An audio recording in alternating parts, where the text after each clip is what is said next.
Hey guys, thanks for tuning in to another video on ForgottenWeapons.com. I'm Ian McCollum and I'm here today at Morphe's where we're taking a look at another German substitute standard, not quite K98K.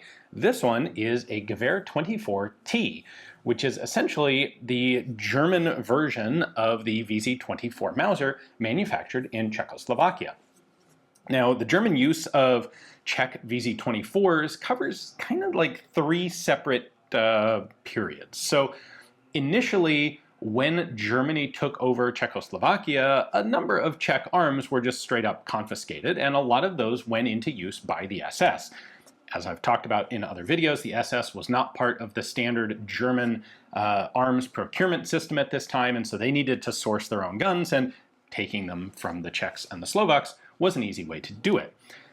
Now, in addition to that, in 1939, a small batch of vz24 Mausers was actually shipped to the Mauser company in Germany, where they were retrofitted into K98K pattern, presumably just to kind of make sure that that could be done and to see what would be involved. And it turns out it wasn't a very difficult process. The vz24 that was being made in Czechoslovakia was a Mauser 98 gun, used the exact same receiver, the bolts are interchangeable.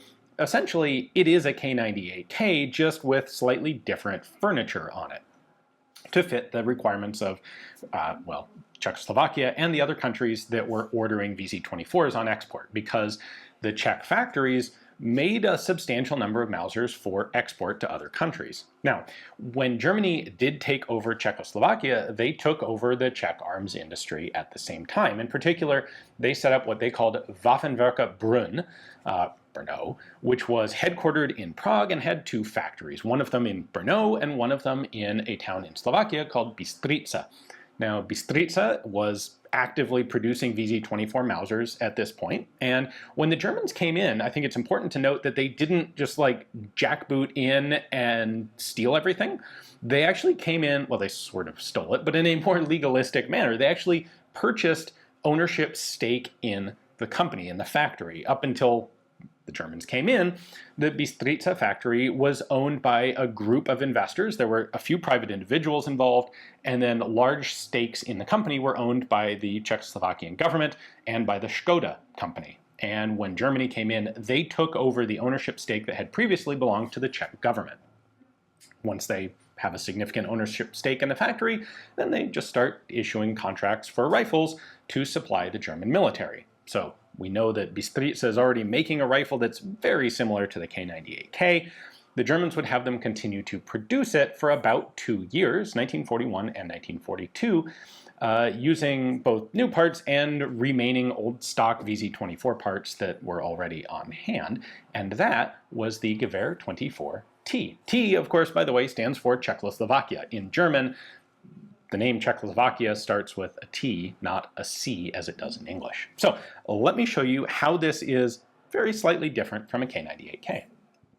All right, it's a Mauser 98, so we're going straight to the top of the receiver. And what we have here is DOU, that's the German Ordnance System factory code for the Bystrica factory, and 41 for the production date. These were made in 1941 and 1942. You'll find those two dates and no others.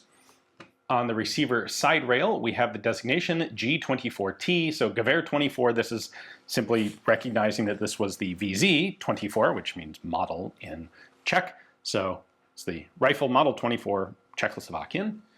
And then we have a German final acceptance proof, and we have a serial number. These use the standard German serialization scheme of 4 digits and then a letter. Each year they restarted, well, 1942, they restarted back at serial number 1. This is in the D block of 1941. The guns in 1941 are recorded and known out into the J block. They did about 115,000 of these rifles in 41, and then they did another 140,000 of them in 1942, with serial numbers running into the L block for 42. Last element of markings here, we have a pair of Waffenamps A80 Waffenamps. Those are inspection marks on the right side of the receiver. There are two practical deviations of the vz24 from the K98K. One of them is the sling. The vz24 had sling swivels on it. The K98K used this slot through the stock sort of attachment. So of course the Germans retrofitted the design to use their own standard slings. That's what we have in the back. At the front, the barrel band was a vz24 type barrel band. You can see it originally would have had, well, has a sling swivel here, and originally could have had one on the bottom as well, so that you had multiple different ways you could carry the gun, either over the shoulder or over the back. For German production, for G24Ts, the sling swivel down here was omitted. They just have the side sling swivel, because that's what the German slings used. In addition, these are held in place by a cross screw instead of a spring barrel band retention spring as you would have, in fact, up here. So they have sort of the German style on the nose cap, but the older vz24 style back on the barrel band. These use a standard German K98K bayonet.